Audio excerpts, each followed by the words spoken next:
I am not a Malala Yousafzai. I am not a Malala Yousafzai.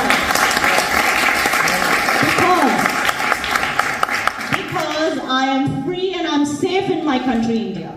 In my homeland Kashmir, which is part of India. दूसरी countries से लोग आके पैसा invest भी कर रहे हैं, चाहे वो कश्मीर हो या भारत के बाकी इलाके हो। जम्मू कश्मीर की पत्रकार याना मीर ने ब्रिटेन की संसद में जबरदस्त स्पीच देकर पूरी दुनिया को बड़ा संदेश दिया। कभी गल्फ कंट्री के और कभी कहीं के लोग आते हैं और इन्वेस्टमेंट करते हैं, उसकी एक बहुत बड़ी वजह ये है कि सिक्योरिटी है उनको। भाईजान, आपको पता है इस वक्त मैं और कर्नल सिंह क्या सोच रहे हैं? वो आपने आस्तीन में पाला क्या सर? क्या पाला आपने आस्तीन में?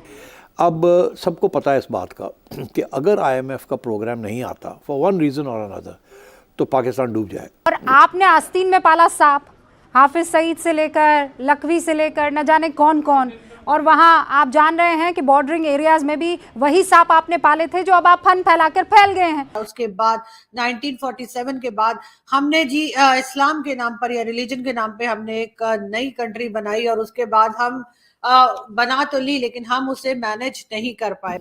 और पाकिस्तान के डूबने का मतलब सिर्फ ये नहीं है कि यहाँ महंगाई हो जाएगी, यहाँ राइटिंग शुरू हो जाएगी, श्रीलंका को आप भूल जाएंगे, यहाँ बहुत बुरे हालात हो जाएंगे। उसका सिर्फ ये मतलब नहीं है, उसका ये भी मतलब है कि जो आपने इंटरनेशनल कम्युनिटी के पैसे देने हैं वो भी आप नहीं दे पाएंगे। इस रीजन में जितनी भी कंट्रीज हैं उनसे हमें भारत बहुत आगे जाता हुआ दिखाई दे रहा है। अब 2027 तक का टाइम दिया गया है कि जी थर्ड लार्जेस्ट इकोनॉमी जो है वो भारत बन जाए। हेलो फ्रेंड्स, जय हिंद। हिंदुस्तान स्पेशल में आपका स्वागत है दोस्तों।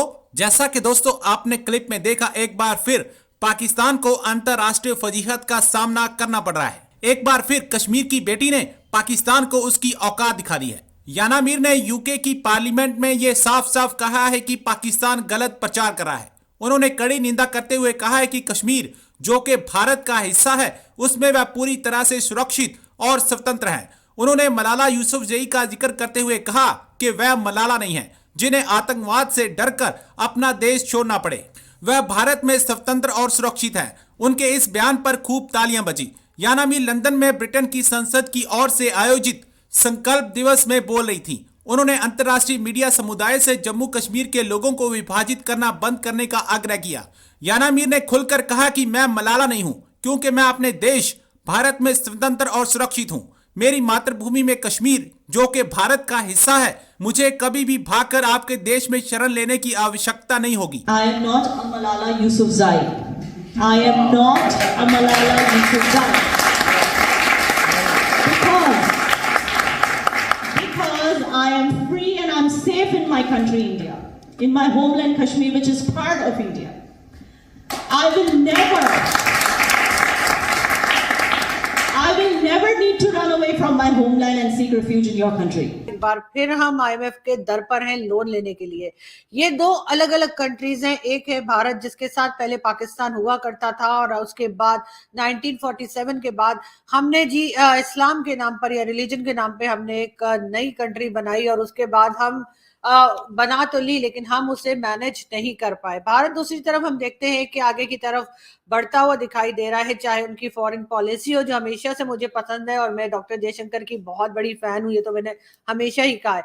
और अगर इकोनॉमी को देखें तो इकोनॉमी वाइज भी भारत जो है वो कहीं आगे है पाकिस्तान से, बल्कि इस रीजन में जितनी भी कंट्रीज हैं उनसे हमें भारत बहुत आगे जाता हुआ दिखाई दे रहा है। अब 2027 तक का टाइम दिया गया है कि जी थर्ड लार्जेस्ट इकोनॉमी जो है वो भारत बन जाएगा। यानी भारत वाले एक्सपोर्ट भी कर रहे हैं, चीजें बना भी रहे हैं, बिजनेस भी कर रहे हैं, दूसरी कंट्रीज से लोग आके पैसा इन्वेस्ट भी कर रहे हैं, चाहे वो कश्मीर हो या भारत के बाकी इलाके हो। आप देख सकते हैं कि बाकी एरियाज में भी कहीं ना कहीं से कभी गल्फ कंट्री के और कभी कहीं के लोग आते हैं और इन्वेस्टमेंट करते हैं। उसकी एक बहुत बड़ी वजह ये है कि सिक्योरिटी है उनको मालूम है कि अगर ये पैसा हम यहाँ लगाएंगे तो हमारा पैसा हमें वापस मिल जाएगा और उसके साथ साथ हमें प्रॉफिट भी होगा।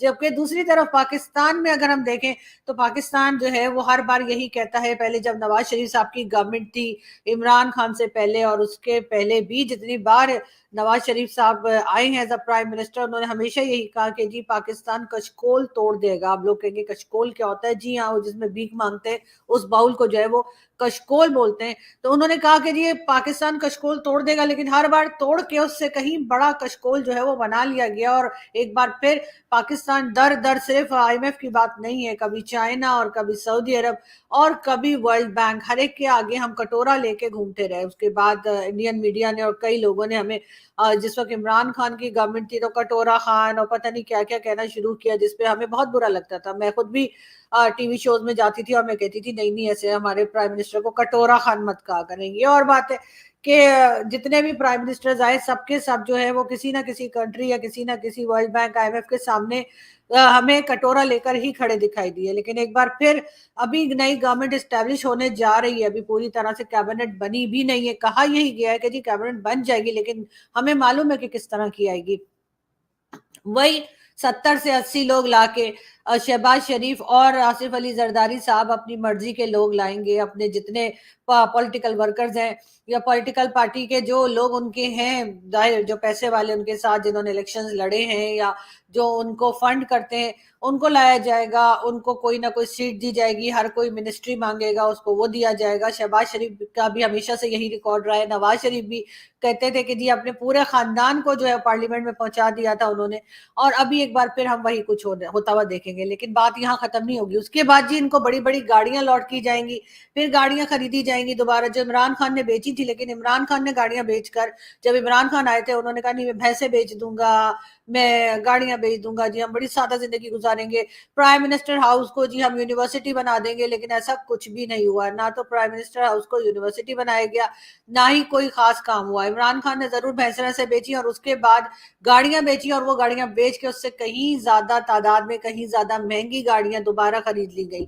हमारे इस वक्त भी जो कैबिनेट आने वाली है, जो गवर्नमेंट स्टैब्लिश की जा रही है, बनाई जा रही है, उसका यही हाल है कि वो आएंगे और आने के बाद सबसे पहले जितने उनके दोस्त हैं, रिश्तेदार हैं, जितने भी करीबी लोग हैं, उन सबको जो है वो कह दिया जाएगा कि जी आइए और अपनी मर्जी की आप मिनिस्ट्री ले लीजिए। फिर जाहिर है जो छोटी पार्टी जिनके साथ आके मिलेंगी उनसे भी कहा जाएगा कि आइए आइए और बिल्कुल आपको जो मिनिस्ट्री चाहिए वो हम आपको देंगे, ताकि कुछ दिन के लिए सही, कुछ महीनों के लिए सही, 1-1.5-2 साल के लिए सही, लेकिन गवर्नमेंट चल सके। और इसी तरीके से खर्चे जो हैं वो आसमान को छूने लगेंगे। एक बार फिर शहबाज शरीफ साहब जो हैं वो कभी प्राइम मिनिस्टर हाउस का बाथरूम बनवा रहे होंगे, तो कभी सिटिंग एरिया को सही करवा रहे होंगे, और कभी कुछ तमाशे चल रहे होंगे।